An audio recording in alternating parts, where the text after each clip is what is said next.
समं समस्तैरनन्तपर्यायै दर्पणतलैव सकला प्रतिफलति पदार्थमालिका यत्र परमागमस्य बीजं निषिद्धजात्यन्धसिन्धुर्विधानम् सकलनयविलसितानां विरोधमथनं नमाम्यनेकान्तम् विरोधमथनं नमाम्यनेकान्तम्।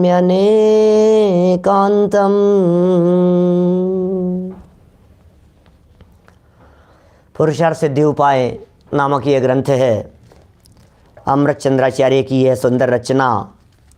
और यहाँ रत्नत्रय से बंद नहीं होता और शुभ भावों से बंद होता है।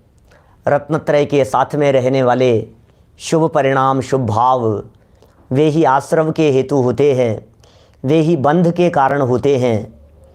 ये चर्चा काफ़ी दिनों से चल रही थी। सम्यक्त्व से बंद नहीं होता, रत्नत्रय से बंद नहीं होता, फिर भी इस रत्नत्रय के कारण शुभ कर्म प्रकृतियों का बंध जनागम में कहा जाता है। सो उसके पीछे क्या कारण है? प्रश्न तो खड़ा होता है ना। शास्त्रों में ये बातें मिलती हैं तो आखिर उनके पीछे कारण क्या है? तो यहाँ बहुत ही सुंदर जवाब दिया कि भैया, लोक में जिस तरह से व्यवहार से ये कह दिया जाता है कि घी से जल गए, व्यवहार से कह दिया जाता है, ठीक उसी प्रकार यहाँ भी समझ लेना चाहिए कि सम्यक्त्व से शुभ कर्म प्रकृतियों का आश्रव या बंध होता है। उसी प्रकार से समझ लेना चाहिए। जबकि वस्तु स्थिति तो यह है कि सम्यक्त्व से तो बंध होता नहीं, वस्तु स्थिति तो यह है रत्नत्रय से तो बंध होता नहीं, वस्तु स्थिति तो यह है कि रत्नत्रय के साथ में रहने वाले राग परिणाम से बंध होता है। अब बंध तो होता है राग परिणाम से, बंध तो होता है विकार भाव से, बंध तो होता है कमजोरी से, और लेकिन कहा ऐसा जाता है कि इससे बंध हुआ, सम्यक्त्व से बंध हुआ, शुभ प्रकृतियों का बंध सम्यक्त्व से हुआ। बोलो, तो असली बात क्या है? वो बात हमारे को मार्मिक समझनी पड़ेगी ना। यहाँ पर घी से जल गया, घी से जल गया, कल कितने उदाहरणों से हमने इन सब बातों को सिद्ध किया था, देखा था आपके बीच में। ये कितनी तरह से ये आचार्य देव ने बातें लिखी है। समय सारादि ग्रंथ इन्हीं सारी बातों के लिए समर्पित हैं। कितना विस्तार से कुंद कुंदाचार्य देव ने कहा कि भैया, रण में राजा सैनिक लड़ते हैं, युद्ध राजा ने किया ऐसा कहा जाता है। बाजार में पथिक लुट गए हैं, लेकिन ऐसा समझा जाता है कि भाई ये तो बाजार लुट गया। कितने व्यवहार हैं। व्यवहार के कथनों को परमार्थ मान लेने से बहुत बड़ी समस्या और बहुत बड़ा भ्रम खड़ा हो जाता है। इसलिए भैया, हम व्यवहार के कथनों को व्यवहार मात्र जाने, जो असत्यार्थ हैं उन्हें असत्यार्थ मात्र जाने, जो बातें जिस अपेक्षा से कही गई है उन्हें उसी अपेक्षा से स्वीकार करें। प्रश्न खड़ा होता है यहाँ एक नया। वो प्रश्न क्या है? सुनिएगा साहब, ध्यान दीजिएगा। क्या क्या प्रश्न खड़ा होता है कि साहब, आपकी सारी बातें बराबर है, आपने कह दिया तीर्थंकर कर्म प्रकृति का बंध बोले रत्नत्रय से नहीं होता, मान लिया, पुण्य परिणाम है, 16 कारण भावनाओं को भाने से हुआ है। आहारक द्विक कर्म प्रकृतियों का आश्रव या बंध, आपके कहने से हमने मान लिया कि आहारक द्विक कर्म प्रकृतियों का बंध सम्यक्त्व से नहीं होता, रत्नत्रय से नहीं होता, पुण्य भाव से होता है। देवगति, देवायु और जितनी शुभ प्रकृतियां थी, उन शुभ कर्म प्रकृतियों का भी बंध रत्नत्रय से नहीं होता, शुभ भावों से होता है। तो हमें तो एक बात बतला दो, रत्नत्रय से भी कुछ होता है कि नहीं होता है? प्रश्न समझ में आ रहा है क्या? शिष्य का प्रश्न ख्याल में आ रहा है क्या? शिष्य ये कह रहे हैं कि भाई नहीं होता नहीं होता नहीं होता, ये तो समझ में आ गया। तो जब कुछ नहीं होता है तो फिर रत्नत्रय को क्यों लेवें? फिर रत्नत्रय की क्या जरूरत है? हमें नहीं चाहिए ऐसा रत्नत्रय जिस रत्नत्रय से कुछ नहीं होता। क्या हमें नहीं चाहिए भाई। जिस रत्नत्रय से न तीर्थंकर पद मिलता है, न आरक प्रकृतियां मिलती हैं, न उस रत्नत्रय से स्वर्ग मिलता है, न उस रत्नत्रय से पुण्य प्रकृतियां मिलती हैं, तो फिर रत्नत्रय से जब कुछ होता ही नहीं है तो फिर हम रत्नत्रय को लेके करेंगे क्या? क्यों रत्नत्रय के गीत गाते हो? क्यों हमें बार बार में रत्नत्रय रत्नत्रय रत्नत्रय लेना चाहिए, सम्यक दर्शन लेना चाहिए, तत्रादौ सम्यक त्वम कह करके सबसे पहले सम्यक दर्शन लो? क्यों क्यों ऐसी बातें करते हो? मत करो ना यार, पीछे छुड़ाओ ना हमारा। जबरदस्ती रत्नत्रय के मार्ग में लगे, कुछ होता जाता तो है नहीं रत्नत्रय से। अरे भाई साहब, ये सब तो नहीं होता, ये सब तो नहीं होता। क्या पता है, आपने बहुत अच्छा पेपर दे करके आए, बहुत अच्छा एग्जाम दे करके आए, बहुत टॉप अच्छा एग्जाम दिया आपने, लेकिन जब रिजल्ट आया तो लिस्ट में नाम नीचे से चेक कर रहे थे, अरे यहाँ भी मेरा नाम नहीं है, अरे इस 99 नंबर पे भी नहीं है, अरे 98 नंबर पे भी नहीं है, अरे 97 95 नंबर पे भी नहीं है, अरे 50 नंबर पे भी नहीं है, अरे और ऊपर 40 नंबर तक भी मेरा नाम नहीं है, मेरा तो नाम ही नहीं है, मेरा तो नाम ही नहीं है। अरे मूर्ख, तेरा नाम तो टॉप लिस्ट में आने वाला है, तू नीचे से क्यों देख रहे हैं? बात क्या कह रहे हैं आचार्य देव? आपका नाम तो ऊपर से आने वाला है, आपको तो मोक्ष मिलने वाला है, आप कहाँ अटक गए हो? ये सोचता है मेरा तो नाम आया ही नहीं। मेरा, जैसे मान लो किसी व्यक्ति की बहुत ज़्यादा स्पेशल महिमा गानी हो, मान लीजिए कोई व्यक्ति संचालन कर रहे थे और संचालन कर रहे थे तो किसी एक व्यक्ति की विशेष रूप से उनको महिमा गानी थी। अब जिसकी विशेष महिमा गानी थी उसको उसने लास्ट के लिए अपना माइंड सेट करके लास्ट के लिए रोक लिया कि इनको लास्ट में बोलेंगे। अब क्या हुआ, धीरे धीरे करके एक एक व्यक्ति को बुलाते रहे, मंचासीन करते रहे, मालाएं पहनाते रहे। अब इधर इसके अंदर में खलबली चल रही है, मेरा तो नाम ही नहीं आया, मेरा तो नाम ही नहीं आया, मुझे तो भूल गए। अरे भाई, तेरे को क्या मिलने वाला है उसका तुझे पता नहीं है। रत्नत्रय से क्या मिलने वाला है इसका आपको अंदाजा नहीं है। आपको रत्नत्रय की ताकत, रत्नत्रय की पावर, रत्नत्रय की शक्ति, इसका रंच मात्र भी अंदाजा नहीं है। उसका अंदाजा लगाने के लिए आपको पढ़ना पड़ेगा श्लोक नंबर 222। निकालिए जरा अपनी पुस्तकों में 222 नंबर पेज। क्या रत्नत्रय से मोक्ष का लाभ होता है? लो, उत्थानिका में कह दिया। अरे कौन ज़्यादा सीक्रेट रखे, कौन ज़्यादा छिपा करके रखे, ज़्यादा सस्पेंस में क्यों रखे? नाम लो जी आप तो फटाफट। रत्नत्रय से क्या होता है? रत्नत्रय से तो मोक्ष का लाभ होता है। पेज नंबर है 267, 267 नंबर पेज निकालिए। पुरानी पुस्तकों में 201 202 नंबर पेज है। श्लोक नंबर 222 है। क्या पढ़ता हूं मैं यहां से श्लोक, है ना?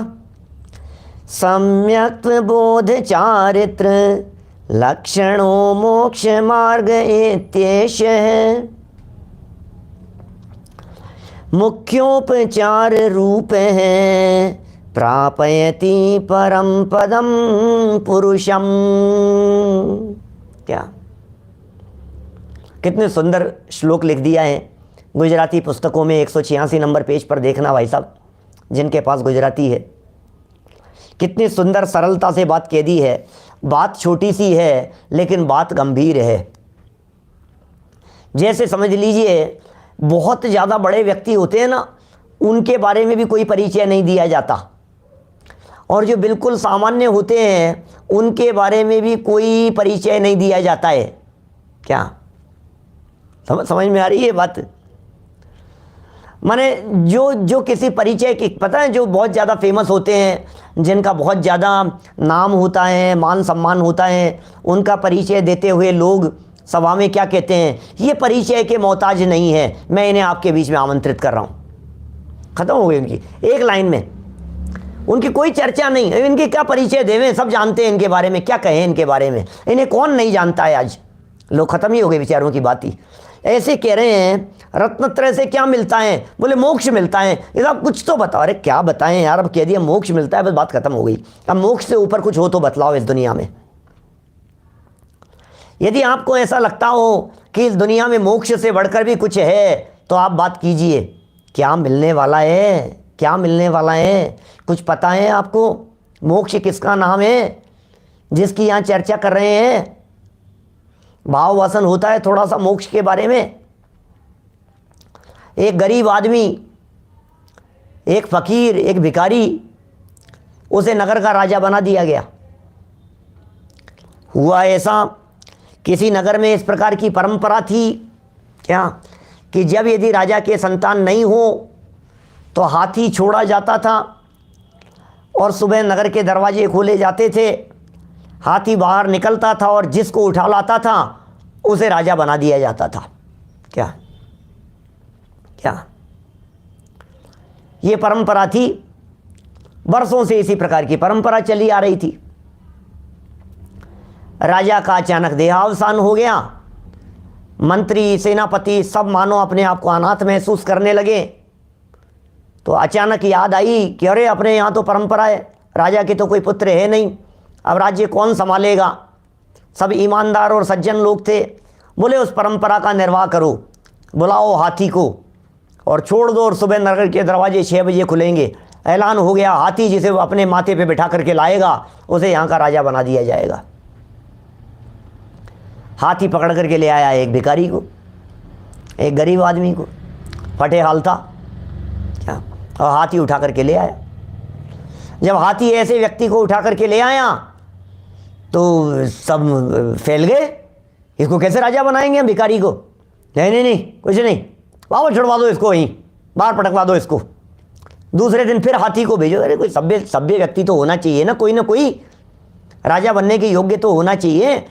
कोई व्यापारी हो, सभ्य नागरिक हो, थोड़ा सा समझदार हो, पढ़ा लिखा हो, कोई तो हो ऐसा।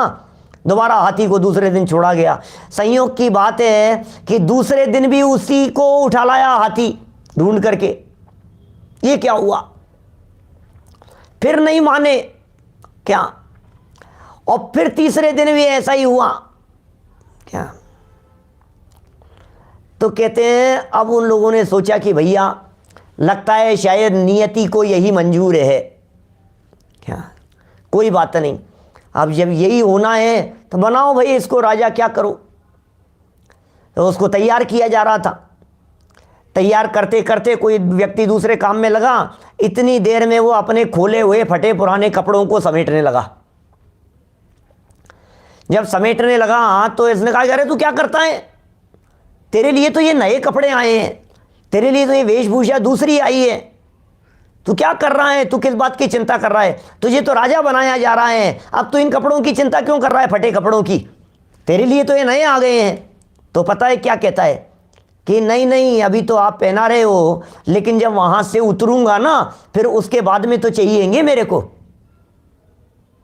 अरे भाई तुझे क्या बताएं, तुझे अंदाजा नहीं है कि तू कौन सी गद्दी पर बैठने वाला है, तुझे अंदाजा नहीं है कि अब तुझे कौन सा पद मिलने वाला है, तुझे अंदाजा नहीं है कि क्या चीज़ मिल रही है, क्योंकि इसको आज तक कभी मोक्ष के बारे में सुना नहीं ना। चक्रवर्ती के बारे में तो बहुत सुना है, राजा महाराजाओं के बारे में तो बहुत सुना है, स्वर्ग के बारे में तो खूब चर्चाएं सुनी है। बात बात में ही कहता है स्वर्ग जैसा स्वर्ग जैसा स्वर्ग जैसा, जहाँ देखो वहाँ चर्चाएं करता है स्वर्ग जैसा स्वर्ग जैसा। ये चर्चाएं तो खूब सुनी है इसने, स्वर्ग जैसी चर्चाएं। तो इसको लगता है स्वर्ग मिल जाए तो मज़ा आ जाएगा, स्वर्ग मिल जाए तो मज़ा आ जाएगा। अरे लेकिन यहाँ समझा रहे हैं भैया स्वर्ग की तो बातें तूने सुनी है, आज तक तूने मोक्ष की चर्चा नहीं सुनी। यहाँ स्वर्ग की नहीं मोक्ष की बात हो रही है। यहाँ वो चीज़ तुझे मिल रही है जिस चीज़ के मिल जाने पर चाहे स्वर्ग के देव हो, चाहे इंद्रादिक के पद हो, चाहे चक्रवर्ती सम्राट हो, चरणों में आकर के ऐसे बैठता है दुम हिलाता हुआ, हाथ जोड़ करके भगवान हे प्रभु, 3 लोक के वो चीज़ मिल रही है, 3 लोक का नाथ बन रहा है। रत्नत्रय की महिमा यहाँ बता रहे हैं, रत्नत्रय से होने वाले लाभ की यहाँ चर्चा कर रहे हैं। शब्द तो एक है लेकिन अपने आप में एक शब्द ही बहुत भारी शब्द है। मोक्ष मिल गया। इस बात का यदि मैं अभी विस्तार करने लगूं आपको तो जिंदगी कम पड़े, इतना विस्तार है। टोडरमल जी साहब ने इस विस्तार को मोक्ष मार्ग प्रकाशक ग्रंथ के 3रे अधिकार के अंत में लिखा है, मोक्ष सुख और उसकी प्राप्ति का उपाय।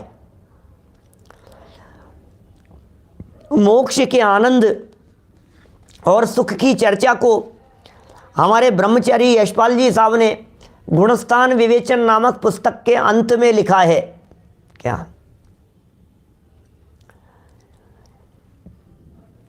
कैसा होता है सिद्धों का आनंद, कैसा होता है सिद्धों का सुख। अभी यदि हम ये जो मिल रहा है इसके बारे में यदि कहें और आपको यदि नहीं वाली भाषा ही समझ में आती है कि मोक्ष से ये नहीं, ये रत्नत्रय से ये नहीं मिलता, ये नहीं मिलता, ये नहीं मिलता, रत्नत्रय से स्वर्ग नहीं मिलता, रत्नत्रय से इंद्र हेमेंद्र पद नहीं मिलते, रत्नत्रय से तीर्थंकर चक्रवर्ती पद नहीं मिलते, रत्नत्रय से आहारक शरीर आदि नहीं मिलते। अभी तक आपने नहीं मिलते की भाषा सुनी है ना, तो और सुनो नहीं मिलते की भाषा में। रत्नत्रयधारियों को दुख नहीं मिलता, रत्नत्रयधारियों को कष्ट नहीं मिलता, रत्नत्रयधारियों को पुनर्जन्म नहीं मिलता, रत्नत्रयधारियों को देह नहीं मिलती, रत्नत्रयधारियों को दरिद्रता नहीं मिलती, रत्नत्रयधारियों को अल्प ज्ञान नहीं मिलता, रत्नत्रयधारियों को मोह का उदय नहीं मिलता, रत्नत्रयधारियों को पाप कर्म का उदय नहीं मिलता। हम क्या बताएं रत्नत्रयधारियों को क्या क्या नहीं मिलता। आपको यदि नहीं मिलता की भाषा ही समझ में आती है तो हम नहीं मिलता की भाषा समझा देंगे। क्या नहीं मिलता है? शरीर नहीं मिलेगा, तकलीफ नहीं मिलेगी, पीड़ा नहीं मिलेगी, परेशानी नहीं मिलेगी। कि साहब चश्मा नहीं मिलेगा तो, अरे चश्मा नहीं मिलेगा तेरे को चश्मे की जरूरत नहीं होगी। कि साहब रोटियां मिलेगी कि नहीं, कि रत्नत्रयधारियों की पूर्णता जब होती है तो उन्हें रोटियां भी नहीं मिलती। और यार रोटियां भी नहीं मिलती, फिर क्या बात कर रहे हो? मतलब तुझे रोटी खानी है क्या? लड्डू नहीं खाने हैं कि नहीं? लड्डू भी नहीं मिलेंगे, क्या बात कर रहे हो? अरे लड्डुओं की जरूरत नहीं पड़ेगी, ऐसी चीज मिलती है। रत्नत्रय से क्या मिलता है? कि साहब गाड़ी नहीं मिलती, गाड़ी नहीं मिलती, अरे यार हमें गाड़ी नहीं मिलेगी, अरे यार हमें गाड़ी नहीं मिलेगी। अच्छा मैं आपसे कहता हूँ गाड़ी नहीं मिले और आपको ये कहें आपके जेब में कोई ऐसी चीज़ डाल दी जाए कि आपको जहाँ भी जाना हो आप बटन दबाओ और वहाँ पहुँच जाओ। बोलो अब आपको गाड़ी मिलने की ज़रूरत है क्या? अब आप चाहते हैं क्या कि गाड़ी मिले? क्या करूँगा मैं गाड़ी का, अपने पास तो। आप क्या कहेंगे? आप जरा गंभीरता से मैटर को समझने का प्रयत्न कीजिए। आज तक हमने गाड़ी वाला सुख देखा है, आज तक हमने मोबाइल बंगले वाला सुख देखा है, आज तक हमने शरीर वाला सुख देखा है, आज तक हमने बाल बच्चों वाला सुख देखा है। पता है एक दिन तो हम चर्चा कर रहे थे, बहुत पुरानी बात है, प्रवचन सभा में ही चर्चा चल रही थी और हमने कहा कि देवगति के जीवों में जो उनका जन्म होता है वो उपाद जन्म होता है, वैक्रियक शरीर होता है, उनके माता पिता नहीं होते, वहाँ बाल बच्चे भी नहीं होते। तो मेरे सामने बैठे हुए अम्मा जी थे, वो तुरंत फटाफट बोले, अरे देवगति में बच्चे ही नहीं है, फिर काहे का सुख देवगति में? क्या क्या बोले? देवगति में बच्चे ही नहीं है, बच्चे ही नहीं होते देवगति में, और यार फिर तब काहे का सुख होगा? ऐसी बहुत पुरानी बात कहता हूँ, 1992 की बात है। मैं छेड़ाला पर मेरी क्लास चलती थी जौहरी बाजार में एक मंदिर में, और प्रकरण आया सिद्ध भगवान के स्वरूप का। वो जो प्रकरण है ना, ज्ञान शरीरी त्रिविध कर्म मल वर्जित सिद्ध महंता, ते हैं अमल निकल परमात्म भोगे शर्म अनंता। जैसे ये प्रकरण आया ना, मैं कहा सिद्ध भगवान के शरीर नहीं होता, मोक्ष में शरीर। वो क्या बात करते हो, मोक्ष में शरीर ही नहीं होता तो फिर सुखी कैसे होते होंगे? बिना शरीर के तो न उनके आंखें हैं बेचारों के, न उनके कान है, न उनके मुंह है, न उनके पेट है, और बेचारे कैसे सुखी होंगे? अरे भैया आज तक हमने इन सब के साथ वाला ही सुख देखा है, इनके बिना वाला जो आनंद है उसकी तो हमें कल्पना भी नहीं है, उस आनंद की तो हमें विकल्प मात्र में भी नहीं आता है वो आनंद किस प्रकार का होता है। यहाँ उस आनंद की चर्चा कर रहे हैं। रत्नत्रय से जो चीज़ मिलने वाली है वो चमत्कारिक चीज़ें मिलने वाली है, और तुम्हें जो चीज़ चाहिए, अरे तुम्हारी पहुँच नहीं है वहाँ तक जो चीज़ यहाँ दिला रहे हैं। कलकत्ता से रपरिया जी साहब बोलो, आपको उस बात का विकल्प मात्र भी नहीं है, आप उस पराकाष्ठा तक पहुँच ही नहीं सकते हैं, आपके चिंतन में वो बातें आ ही नहीं सकती है, क्योंकि रत्नत्रय है नहीं ना। रत्नत्रयधारियों ने जिस सुख का अनुभव किया है, रत्नत्रयधारियों ने जिस सुख को का टेस्ट कर लिया है, अब उनसे पूछो, बोलो इस सुख का खजाना चाहिए या नहीं चाहिए, तो क्या कहेंगे? अरे यार क्या बात करें, इस सुख का खजाना मिल जाएगा मेरे को, ऐसा आनंद, और गजब, क्या ऐसा आनंद मिलेगा, उस आनंद की बात कह रहे हैं। आज तक रत्नत्रय क्यों नहीं हो पा रहा है नरेश जी साहब बोलो, आज तक ये रत्नत्रय प्रकट क्यों नहीं हो पा रहा है? हमें पता ही नहीं है कि अरे काय करेंगे रत्नत्रय का यार, आप तो एक हमारा टेंडर पास करा दो, अरे क्या करेंगे रत्नत्रय से, ये जनवाणी छोड़ करके भाग जाए, इसको 2-5 लाख 2-5 करोड़ का यदि कहीं प्रॉफिट दिख रहा हो ना, ये तो आपका मंदिर आना छोड़ देवे।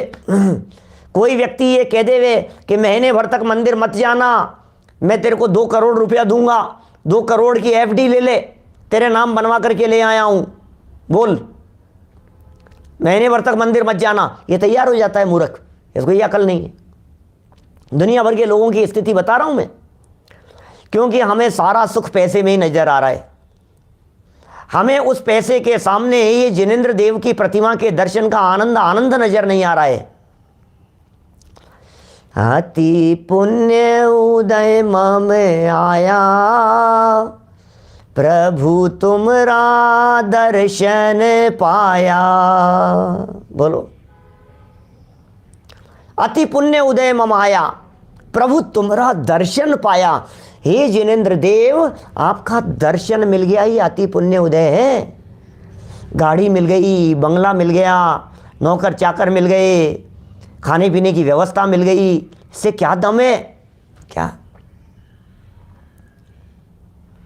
1000-2000 की कमाई के पीछे भी धर्म कर्म छोड़ देता है, स्वाध्याय छोड़ देता है, जनवाणी का अध्ययन मनन छोड़ देता है। इसे सारभूत बात समझ में ही नहीं आती है, इसे इन बातों में कुछ दम ही नहीं लगता है कि ये कोई अपूर्व चीज़ है, इसके लिए ज़्यादा पुण्य लगता है।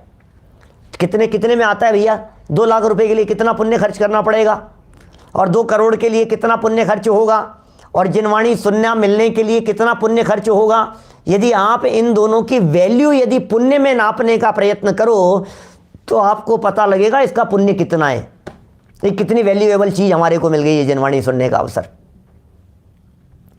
मैं सिर्फ जिनवाणी सुनने के अवसर तक की बात कर सकता हूं, क्योंकि रत्नत्रय को तोलने के लिए तो मेरे पास में शब्द नहीं है। क्या मैं तो सिर्फ इतनी बात कह सकता हूं कि जिनवाणी कान में पढ़ना ये महान महान महान महान भाग्य का उदय है। जिनवाणी कान में पढ़ना, अब कान से अंदर जाना, अंदर से गले से नीचे उतर जाना, कंठ में बस जाना, हृदय तक उतर जाना, उसका भाव वासन हो जाना, सम्यक दर्शन की प्राप्ति हो जाना, रत्नत्रय हो जाना, पंचम गुणस्थान हो जाना, छठा सातवां गुणस्थान हो जाना, और मोक्ष हो जाना। 3 लोक के अनंत अनंत अनंत अनंत अनंत अनंत अनंत अनंत अनंत अनंत अनंत अनंत अनंत अनंत अनंत अनंत जीव एक तरफ धरे हैं, रो रहे हैं बेचारे, और एक सिद्ध परमात्मा के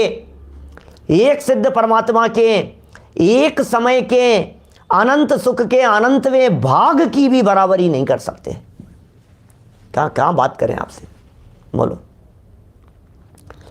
अनंत जीव एक तरफ, सारे 3 लोक के सिद्ध भगवान को छोड़ करके, सिद्ध भगवान अनंत भगवान को छोड़ करके, सम्यक दृष्टियों ज्ञानियों रत्नत्रयधारियों को छोड़ करके अनंत अनंत मिथ्या दृष्टि जीव एक तरफ, और दूसरी तरफ क्या? सिद्ध भगवान नहीं। सिद्ध को कहाँ लाओगे? सिद्ध भगवान के अनंत गुणों को नहीं, सिद्ध भगवान का एक गुण नहीं, एक गुण के अनंत अनंत पर्यायों में से एक पर्याय का आनंद नहीं, उस एक पर्याय के अनंतवें भाग का आनंद, उसकी बराबरी ये अनंत अनंत जीव मिलकर के नहीं कर सकते। बोलो,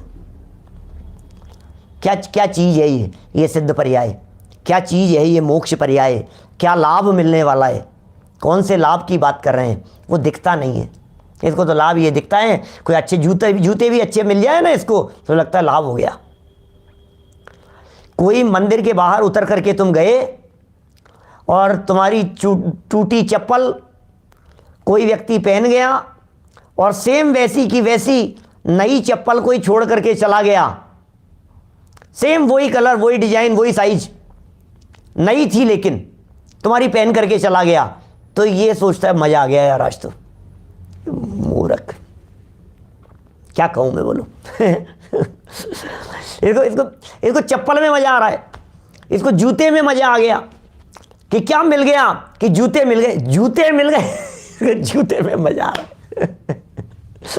बोलो, जूते में मजा आ रहा है इसको। 2 रुपए में मजा आ जाता है, 2 रुपए की चाय यदि कोई पिला देता है तो ये खुश हो जाता है। इसके मूर्ख को क्या समझ में नहीं आती है भाई साहब, क्या 2 रुपए की चाय यदि कोई पिला देवे ना प्रमोद जी भाई साहब, 2 पैसे का यदि कोई पेन दे देवे इसको गिफ्ट, तो ये समझने लगता है मजा आ गया, मजा आ गया। काय में खुश होता है यार।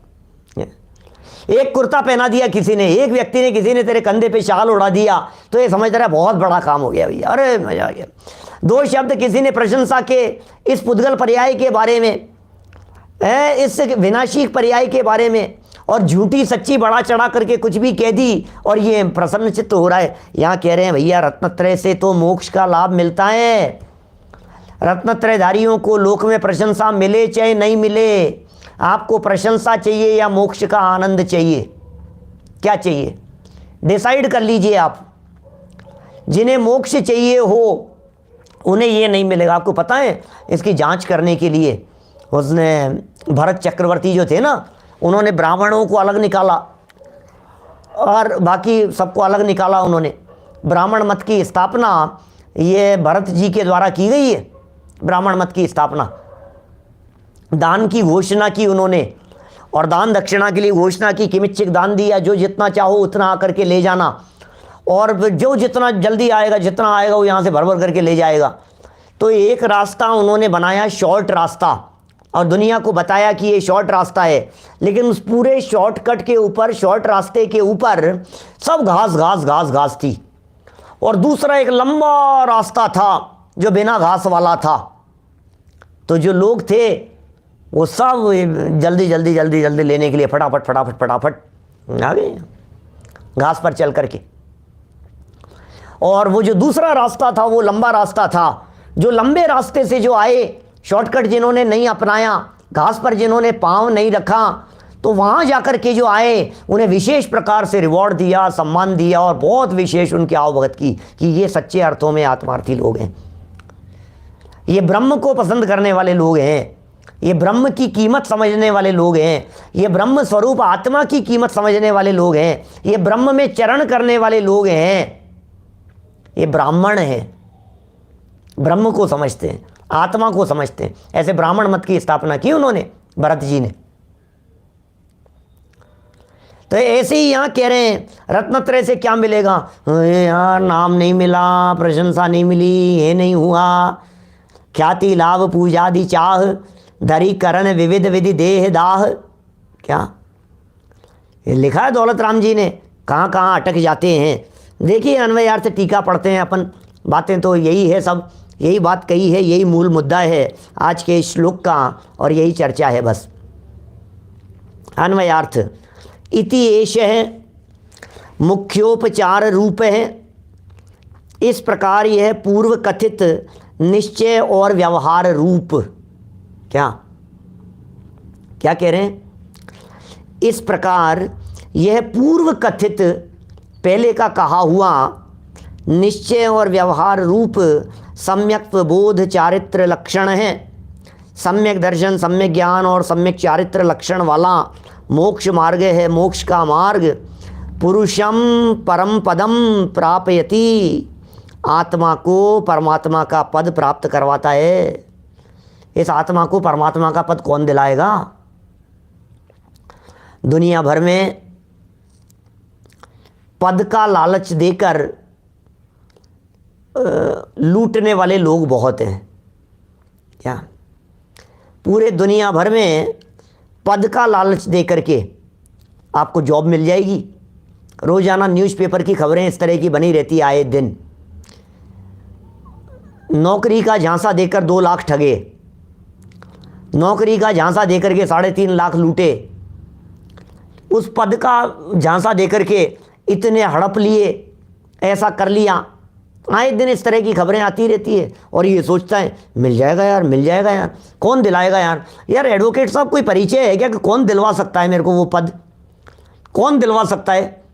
ये अपॉइंटमेंट, वहाँ इंटरव्यू हो रहा है, कौन करवा सकता है ये काम? कौन दिलवा सकता है? तो यहाँ चर्चा किसकी चलने लगी?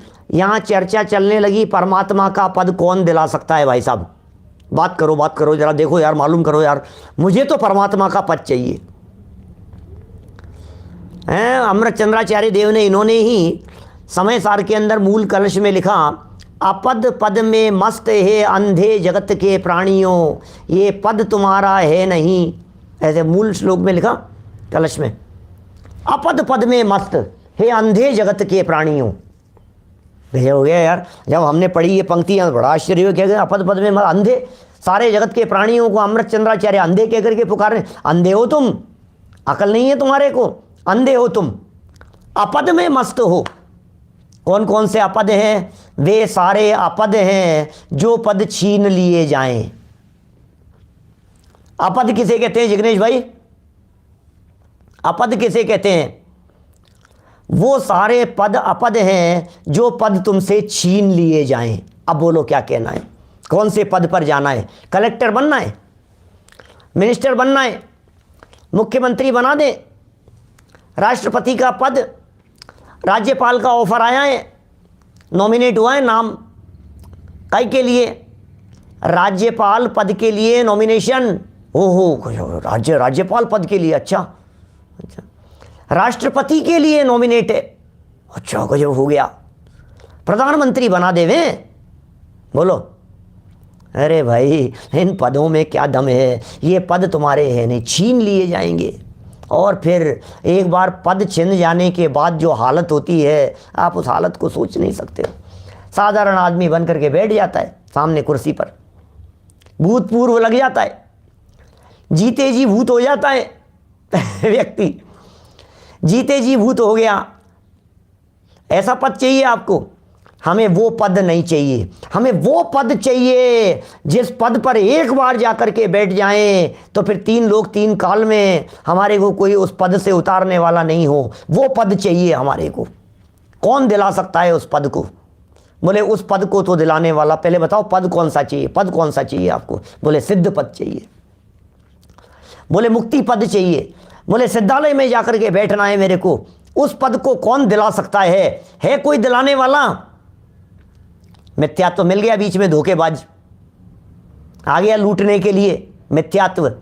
और उस मिथ्यात्व ने आकर के कहा अरे मैं दिला दूंगा, तुम चिंता मत करो, कि क्या खर्च करना पड़ेगा, कि थोड़ा पूजा पाठ कर लेना, सब हो जाएगा काम, तुम चिंता मत करो।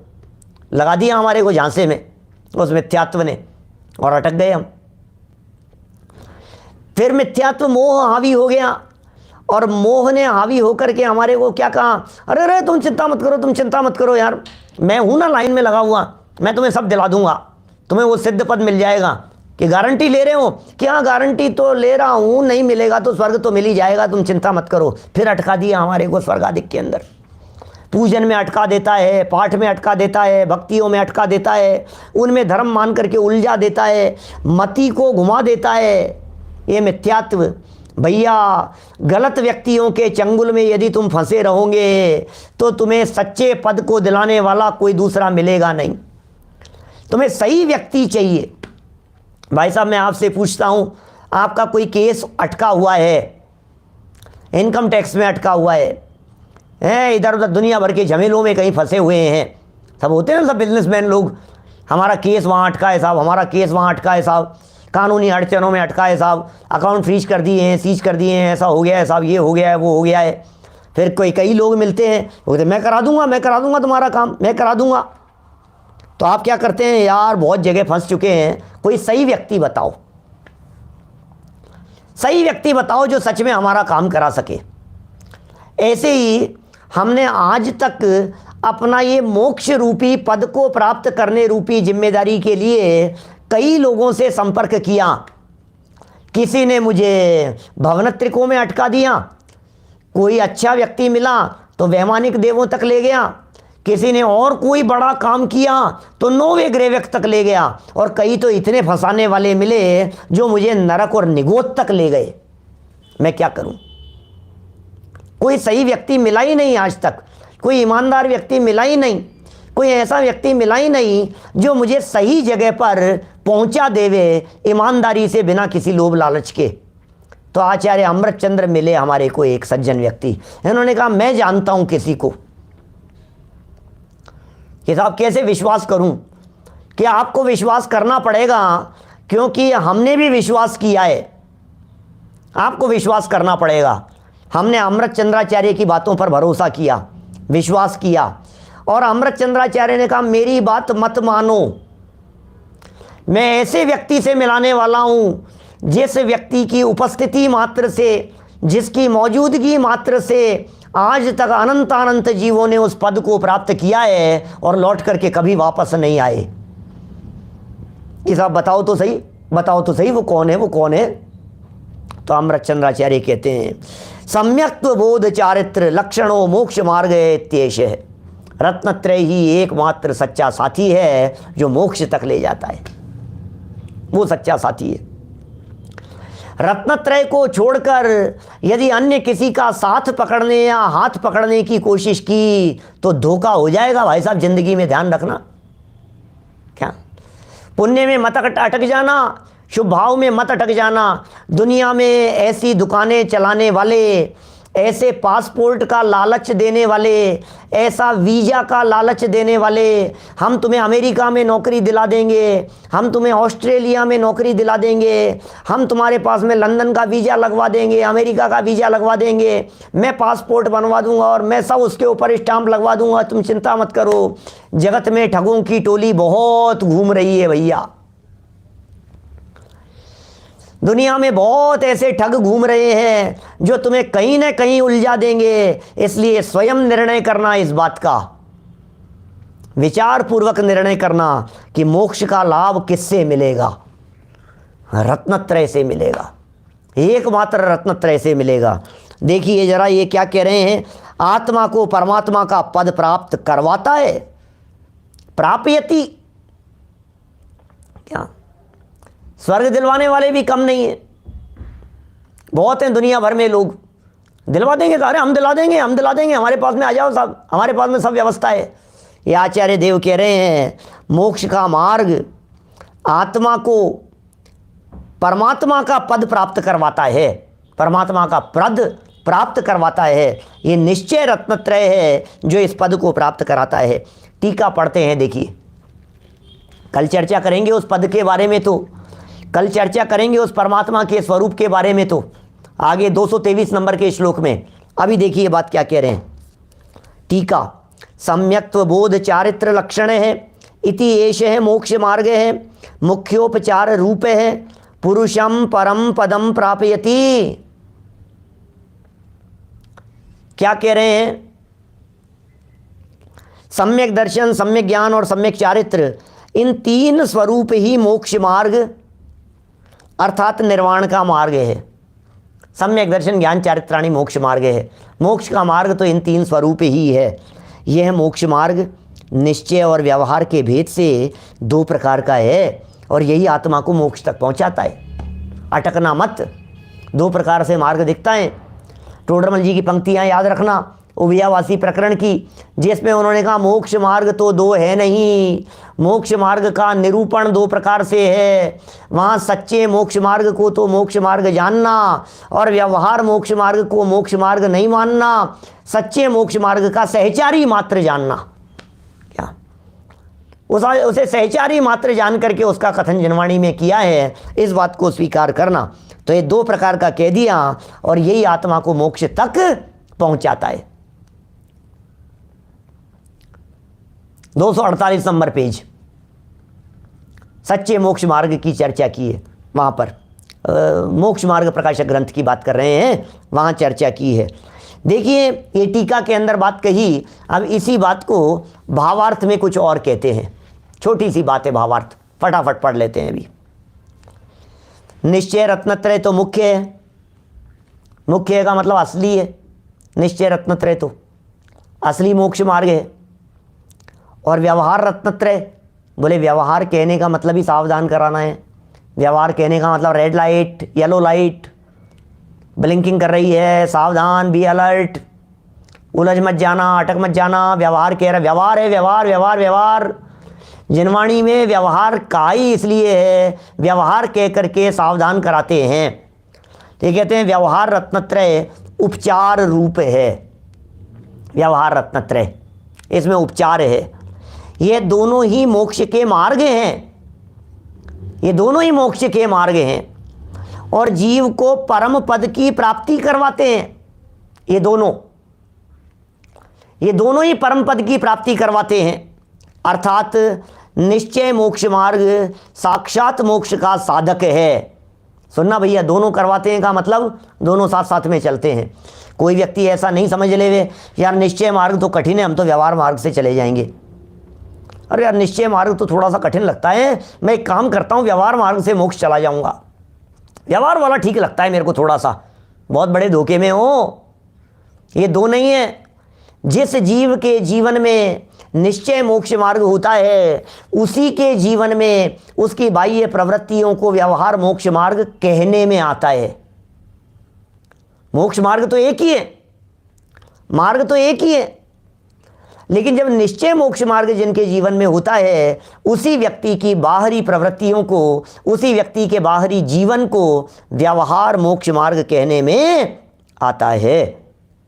तो ये कह रहे हैं यहाँ ये दोनों ही मोक्ष के मार्ग हैं, व्यवहार और निश्चय। अकेला होता ही नहीं है, अकेला होता ही नहीं है। निश्चय मोक्ष मार्ग माने तीन कषाय चौकड़ी के अभाव जन्य वीतरागता, और व्यवहार मोक्ष मार्ग माने तीन कषाय चौकड़ी के अभाव के साथ साथ में तत्रूप शुभ परिणाम और तदनुसार देह की नग्न दिगंबर दशा। ये सब सुमेल है इस तरह के। ख्याल में आ गई बात? माने निश्चय मोक्ष मार्ग आत्मलीनता की दशाएं और व्यवहार मोक्ष मार्ग उसके साथ वर्तने वाला शुभ भाव, शुभ परिणाम, व्रताधिक का परिणाम, नग्न दिगंबर दशा, 28 मूल गुणों के पालन रूप दशा। बोले ये पैरेलल चल रहा है साथ साथ में। देह का जो परिणमन है ना वो द्रव्य लिंग है, जिसको यहाँ ऐसा भी कह सकते हैं अपन, दोनों प्रकार के मोक्ष मार्ग को द्रव्य लिंग और भावलिंग। सो निश्चय मोक्ष मार्ग तो भावलिंग है और व्यवहार मोक्ष मार्ग द्रव्य लिंग है, और जो जो भावलिंगी होते हैं वे सब नियम से द्रव्यलिंगी भी होते हैं। इस तरह से निश्चय व्यवहार का सुमेल है, संधि है निश्चय और व्यवहार की। देखिए कह रहे हैं ये दोनों ही मोक्ष के मार्ग हैं और जीव को परम पद की प्राप्ति करवाते हैं। कोई व्यक्ति ये सोचे मैं तो अकेला निश्चय के दम पर चला जाऊंगा, मुझे व्यवहार की क्या जरूरत है, निश्चय के आश्रय से चला जाऊंगा, तो बहुत बड़ी गलतफहमी में है। निश्चय के आश्रय से अकेला जाया नहीं जाता है। अर्थात निश्चय मोक्ष मार्ग साक्षात मोक्ष मार्ग का साधक है। एक बात तो ये हो गई, साक्षात साधक है मोक्ष मार्ग का, तथा व्यवहार मोक्ष मार्ग परंपरा से मोक्ष मार्ग का साधक है। लो, इसे परंपरा मोक्ष मार्ग कह दिया गया। निश्चय मोक्ष मार्ग को तो वास्तविक मोक्ष मार्ग कह दिया और व्यवहार मोक्ष मार्ग को परंपरा से मार्ग कह दिया, साधक कह दिया गया। ये भी व्यवहार मात्र है। शुभोपयोग, शुभ परिणाम, शुभ बातें, इन सबको परंपरा से मोक्ष का कारण कहना ये भी व्यवहार मात्र है। टोडरमल जी साहब ने तो उसका निषेध भी किया है। अथवा व्यवहार मोक्ष मार्ग निश्चय मोक्ष मार्ग का कारण है। सच में ये इन बातों को पढ़ करके भ्रम होने की संभावना रहती है। टोडरमल जी का मोक्ष मार्ग प्रकाशक पढ़ो तो इतनी बड़ी भ्रांति निकल जाए। व्यवहार मोक्ष मार्ग को निश्चय का कारण का है नहीं कह सकते, तो क्या लिखा तो है यहाँ पर, व्यवहार मोक्ष मार्ग को निश्चय का मोक्ष मार्ग का कारण कहना, ये व्यवहार से कहा है। व्यवहार को निश्चय का कारण कैसे कहें?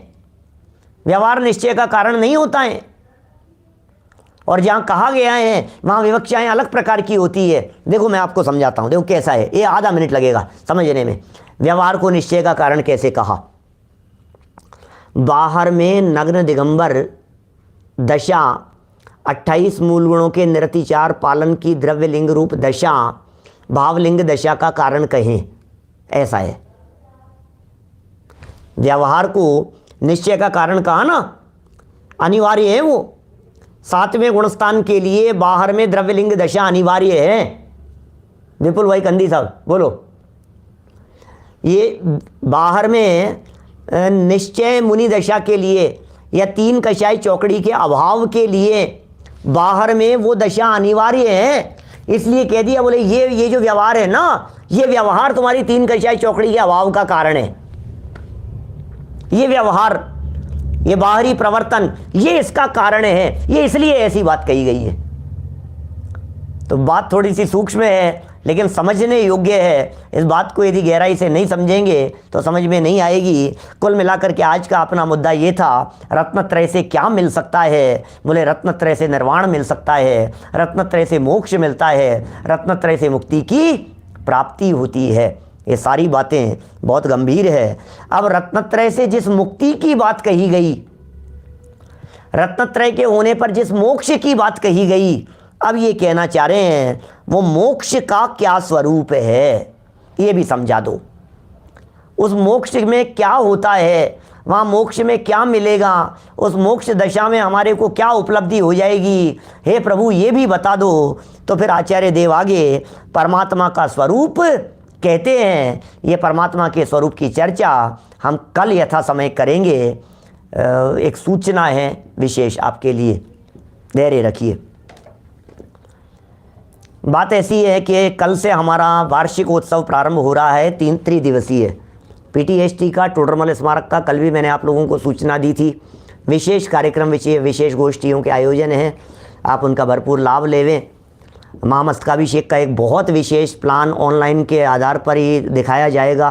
कुछ यहाँ के लोगों को, विशेष लोगों को बुलाया है, तो बड़ा सुंदर आयोजन होगा, आप उसका भरपूर लाभ लेवें। सुबह से ही कार्यक्रम होंगे, कल उद्घाटन सभा, फिर दादा का प्रवचन, फिर सब कुछ इस तरह से बराबर चलते रहेंगे। इसलिए बहुत बहुत देखना, उसे गंभीरता से 3 दिन लाभ लेना। वैसे तो 2.5 दिन का ही कार्यक्रम रहता है, आप उसका लाभ लेवें। और कल का एक कार्यक्रम, उसी कार्यक्रम के अंतर्गत शाम को मेरा प्रवचन 7:15 बजे भी है, भी लगा दिया है मैंने 8 बजे जो अपना ये प्रवचन चलता है ये तो यथावत चलेगा ही। 7:15 बजे से लेकर 8 बजे तक मैं एक नए विषय को लेकर के पौन घंटे के लिए आपके बीच में अलग से उपस्थित होने वाला हूँ। सुबह दोपहर जो यथावत चल रहे हैं वो चलेंगे ही। मोक्ष मार्ग प्रकाशक यथावत चलेगा, क्षत्र चूड़ामणि यथावत चलेगा। सबका लाभ लेते रहें जितना संभव हो सके। अभिजनवाणी स्तुति।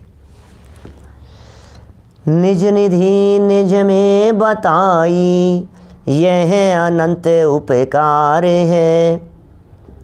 उसके लिए जिन वाणी माँ को वंदना शत बार है, वंदना शत बार है।